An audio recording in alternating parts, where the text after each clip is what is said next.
Terima kasih Anda masih bersama kami di Jurnal Binusian, dan di segmen Talk with Binusian kali ini kita sudah kedatangan salah satu narasumber yang membahas mengenai intrapreneurship sebagai penggerak klinik modern, dan sudah hadir di sini ada Ibu Sari Apriza selaku dosen praktisi Human Capital. Ibu selamat sore. Sore. Apa kabarnya Ibu? Alhamdulillah sehat.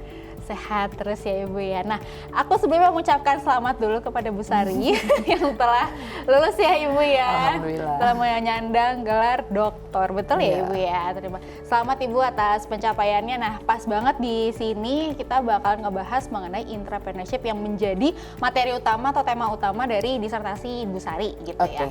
Mungkin selama ini umumnya kita mendengarnya adalah entrepreneurship, entrepreneur gitu. Jadi tiba-tiba ada muncul istilah baru, atau bukan istilah baru, mungkin adalah istilah yang baru saya ketahui mengenai intrapreneurship. Pengen tahu lebih dalam dulu Ibu, untuk sebagai prolog utama, intrapreneurship itu apa sih Bu, dan bedanya dengan entrepreneurship itu apa? Oke. Sebenarnya nih intrapreneur itu bagian daripada ilmu entrepreneurship. Oke. Ya, bedanya mungkin orang melihatnya bahwa entrepreneur itu adalah pemilik atau pelaku usaha yang membuka usaha. Tapi kalau intrapreneur ini adalah sumber daya manusia organisasi, itulah yang melakukan kegiatan entrepreneur. Jadi tidak harus pemiliknya yang melakukan entrepreneur, tapi sumber dayanya juga memiliki nilai-nilai entrepreneur itu sendiri di dalam organisasi. Oke, berarti pelaku usaha dari resource-nya satu organisasi atau perusahaan gitu ya Ibu ya? Iya. Kurang lebih seperti itu. Betul. Oke, nah terus Bu, latar belakangnya Ibu sendiri mengangkat ini intrapreneurship ini sebagai disertasi itu sebetulnya apa sih Bu? Ya.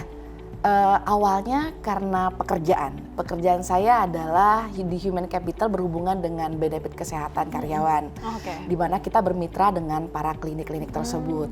Nah, pengalaman bagaimana di awal-awal 2013 sebelum COVID itu belum banyak perusahaan klinik-klinik yang bekerja sama atau yang menawarkan pelayanan kesehatan kepada korporasi. Jadi kita terpaksa mencari klinik-klinik yang memang klinik-klinik utama ataupun pertama yang mau bersedia melayani binus yang ada di mana-mana. Binus cukup luas kan ya.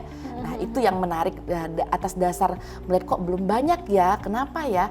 Dan kenapa hanya klinik yang di Jawa-Jawa aja yang mampu memberikan pelayanan kepada korporasi, sedangkan kita di binus ada di Palangkaraya, ya, di situ ada di Palembang, ada di ujung-ujung Jawa gitu. Dan itu tantangan itulah yang membuat saya setelah pada COVID pun, wah ini menarik nih untuk diteliti lebih lanjut. Setidaknya saya memberikan sumbangsi juga kepada partner mitra klinik untuk bisa mengembangkan usahanya atau berkelanjutan seperti itu. Oke, berarti klinik-klinik terutama Pratama ya Ibu ya, yang ada di luar Jawa ini mungkin memang secara sumber daya manusianya mungkin masih atau teknisinya segala macam itu masih jauh dari kualitas yang di Jawa begitu Ibu. Betul. Iya betul sekali. Jadi tantangannya klinik di Indonesia ini adalah secara wilayah.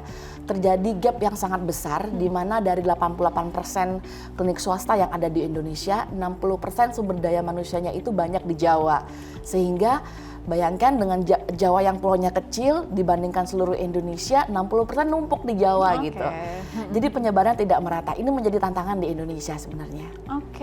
Nah terus Bu, menurut Ibu kenapa konsep intrapreneurship semakin penting diterapkan di klinik di tengah mungkin tuntutan peningkatan pelayanan dan keterbatasan sumber daya? Ya, ada prinsip inti dari intrapreneurship ya. Selain sebenarnya ada banyak, ada 8 gitu. Tapi kita ambil yang paling intinya aja. Inti dari intrapreneurship ini adalah kita mengeksplorasi inovasi, layanan ya, dan menciptakan strategi baru untuk menciptakan daya saing. Nah, tapi bagaimana kuncinya untuk menciptakan daya saing itu sendiri? Karena pada dasarnya tipe klinik yang ada di Jawa dan luar Jawa itu kapasitasnya berbeda gitu. Oke.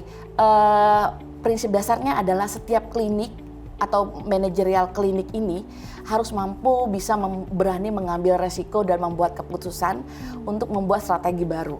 Nah, strategi lain itu adalah strategi baru yang seperti apa? Yang mampu membuat perbedaan dalam hal inovasi layanan. Berani berbeda dengan yang lain.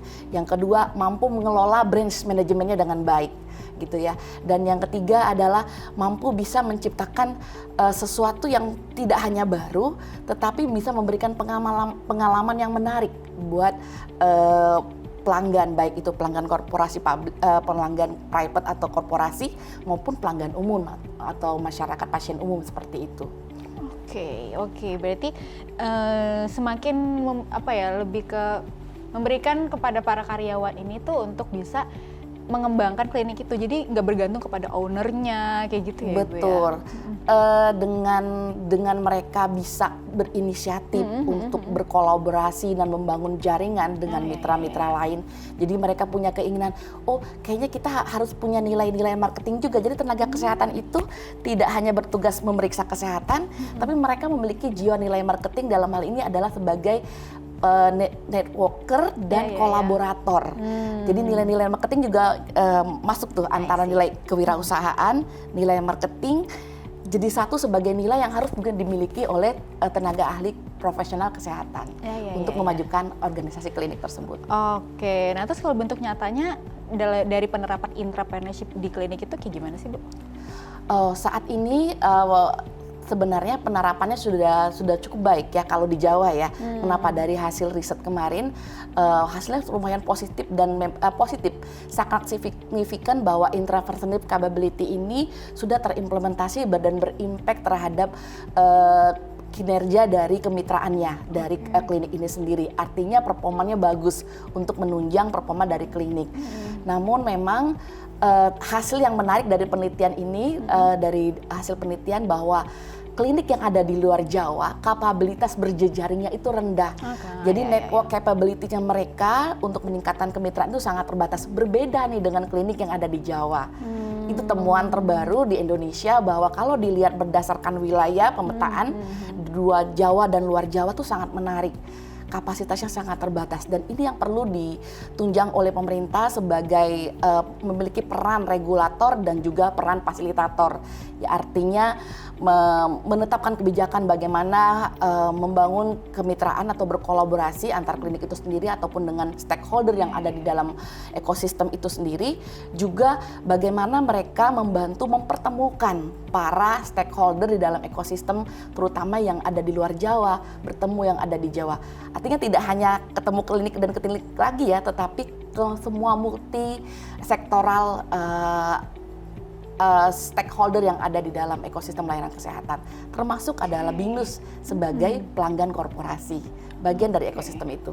Berarti yang kalau di luar Jawa itu berarti permasalahan utamanya mungkin bukan cuma fasilitas saja yang kurang, tapi ternyata mitranya ya, kerjasamanya yang kurang. Membangun channelnya. Ya, oke. Nah, tantangannya apa tuh Bu dalam untuk bisa membangun budaya intrapreneurship di dalam klinik? Ya, tantangan yang paling besar adalah ketika kita mengimplementasikan itu, kliniknya sendiri harus siap secara fasilitas.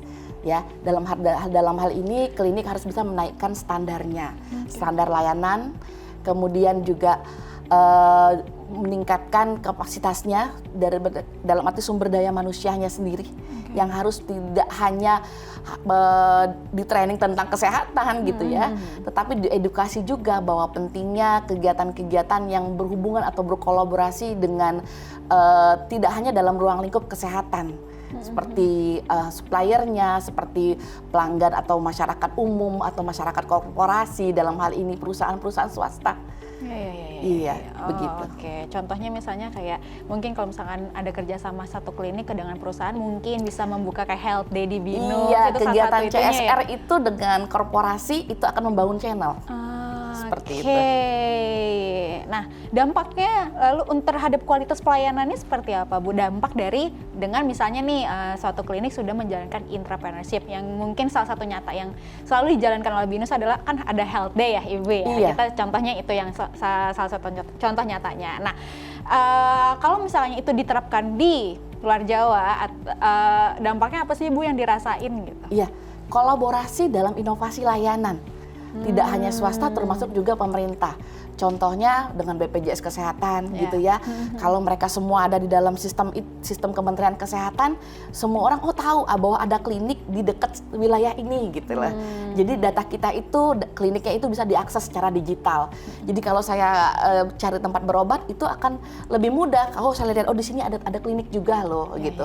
Kalau dengan swasta gitu ya, kolaborasi dengan swasta, dan inovasi yang kita lakukan adalah semakin kita memberikan banyak penawaran pelayanan kepada pihak swasta atau membantu mereka mensupport dalam kegiatan sosialnya. Jadi eksistensi kita berada di lingkungan ekosistem itu akan membawa kita menjadi membangun image ataupun brand dari perusahaan kita sendiri. Dengan kita secara tidak langsung melalui CSR mengelola brand dari klinik itu sendiri, dan itunya tentunya membuka peluang mengeksplorasi peluang pasar untuk berikutnya mendapat akses agar bisa mendapatkan kerjasama berkelanjutan dengan mitra korporasi. Oke, berarti kerjasama sama perusahaan itu bukan hanya keuntungan dari perusahaan untuk karyawannya aja yang mungkin memiliki benefit gitu, benefit kesehatan yang untuk pelayanan kesehatannya. Tapi kalau misalnya, bayangan saya itu kalau misalkan ada Health Day misalnya, contoh ya Bu ya, kan ada beberapa brand perusahaan kesehatan gitu. Nah terus kan jadinya kan tahu, ternyata ada brand A, ini tuh bisa klinik A, ini ternyata bisa untuk pengobatan A dan lain-lainnya kayak gitu ya. Secara nggak langsung udah kegiatan marketing tuh, padahal ngasih ke pelayanan kesehatan, tapi mereka juga bisa mempromosikan, jadi tahu. Nah bayangan saya itu sebetulnya tuh mungkin salah satu inovasinya dari entrepreneurship ini adalah sebetulnya telemedicine, tapi ternyata nggak ke situ aja ya Bu, tapi ini lebih ke marketingnya dan juga brandingnya, kurang lebih kayak gitu. Tidak hanya bicara tentang inovasi layanan, tetapi bagaimana kita membangun jaringan dalam kegiatan marketing tadi. Intrapreneurial marketing itu adalah bagian dari ilmu intrapreneur itu sendiri. Oke. Terus Bu, boleh nggak kasih contoh inovasi intrapreneurial yang berhasil di layanan kesehatan yang dapat menjadi contohnya gitu mungkin Ibu. Sebagai pengalaman ya, boleh. Kita punya partner klinik. Partner klinik ini dulunya hanya klinik Pratama. Klinik Pratama yang tadinya hanya membantu untuk melakukan penyuntikan vaksinasi. Tetapi ternyata mereka dan karyawannya itu sangat suka belajar. Nah, belajar untuk mengeksplorasi dan memberikan pembelajaran kepada karyawannya dan memberikan ide-ide baru, dan mereka mampu berjejaring dengan para supplier vaksin.